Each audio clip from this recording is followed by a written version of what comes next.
Batman Arkham Asylum is the first game in the Arkham trilogy in which you take control of the Caped Crusader and deliver justice in satisfying fashion to the various legendary criminals of Gotham City. The game pioneered the combat style that is now ubiquitous with most modern brawlers, which takes the style of delivering attacks with one button and countering enemy attacks with another when indicators appear above the enemy's heads. On harder difficulties, these indicators are removed and you'll have to look more closely at enemy animations in order to keep Batman kicking, which I think is a decent way of adding challenge to the game.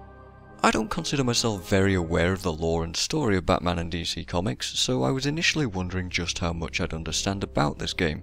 However, Rocksteady Studios did a fantastic job of introducing all the important aspects of the Batman universe, while also adding lots of opportunity to learn more deeply about various villains and characters, important like the Joker, and less so like, say, Calendar Man. Seeing as how I'm feeling generous, I'll give you this one for free. Knock me off, I dare you. End this. Pull the plug. Stop me once and for all.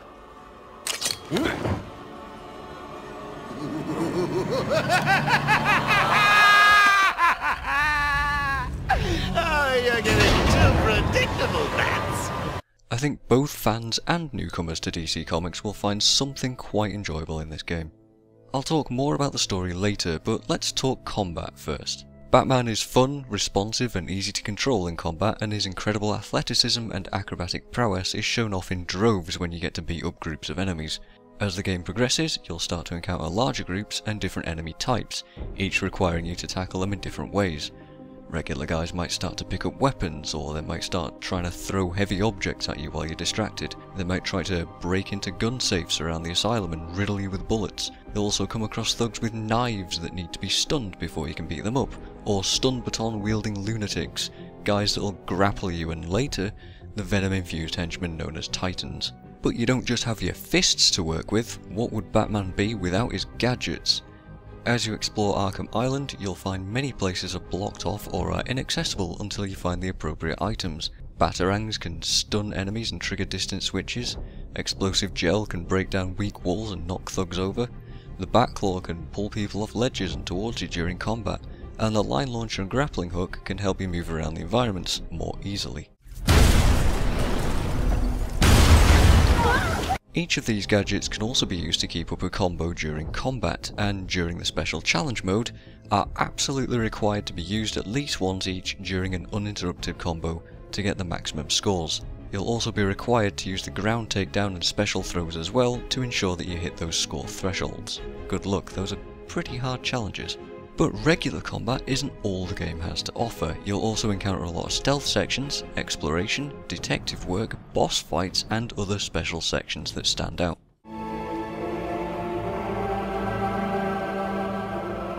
Stealth works quite simply at first, using the shadows, quick thinking and movement to isolate and eliminate thugs one after the other as they progressively get terrified of the big bad bat. As the stakes get raised though, you'll start to encounter collars on some guys that make noise when you knock them out, alerting their friends to where Batman just was. They'll also start to arm themselves more heavily, start to panic and shoot wildly, and they'll strap bombs to the many gargoyles that you've been relying on to hide in the ceilings. These sections threaten to drag on, but that actually never comes to pass thanks to the huge variation of environments you'll be sneaking through, and the opportunities that they present for gadget usage. Detective mode can help a lot with these situations, allowing you to see through certain walls and plan your approaches. It also serves as a way to provide you with more information on clues, trails, story objectives, and the many riddles that you'll encounter, thanks to Edward Nygma, the Riddler. Careful! Don't cut yourself on this sharply observed portrait. There's a lot of collectibles and puzzles to solve from the Riddler, and I found myself quite interested and incentivized to find all of them throughout my playthrough. I won't spoil what happens when you do, but it's safe to say that I was fairly happy with the reward. The characters present in the universe are really brought to life in Arkham. Mark Hamill as the Joker does a fantastic performance as usual.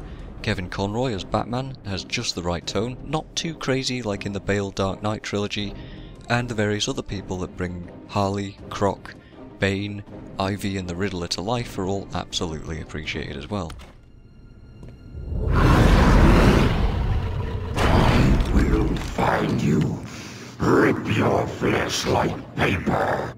I particularly like it when you die and get taunted by the particular shot caller at the time. I will enjoy feasting on your bones.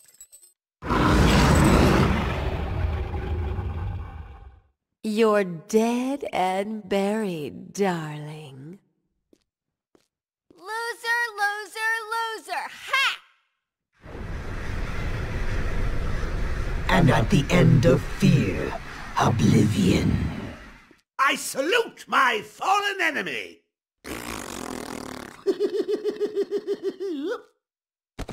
I also often enjoyed finding and listening to the hidden Asylum interview tapes from these characters.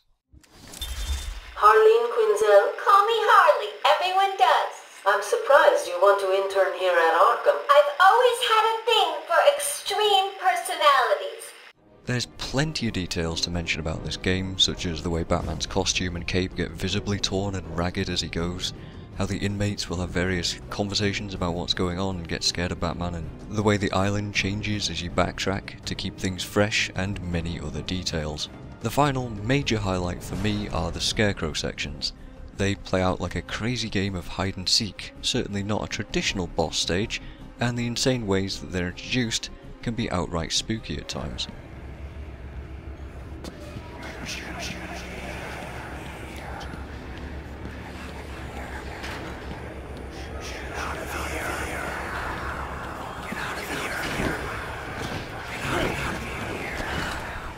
I don't want to spoil how it all plays out, but there is a particular fourth wall break that I was hugely impressed with at one point.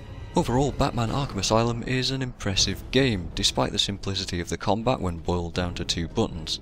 I found it a great way to get involved and interested in the DC universe, and so did many others as it spawned an incredible sequel in Arkham City. If you're at all interested, I'd highly recommend the series. I've been Magical Mike, and I'm Quids In with this game. Cheers.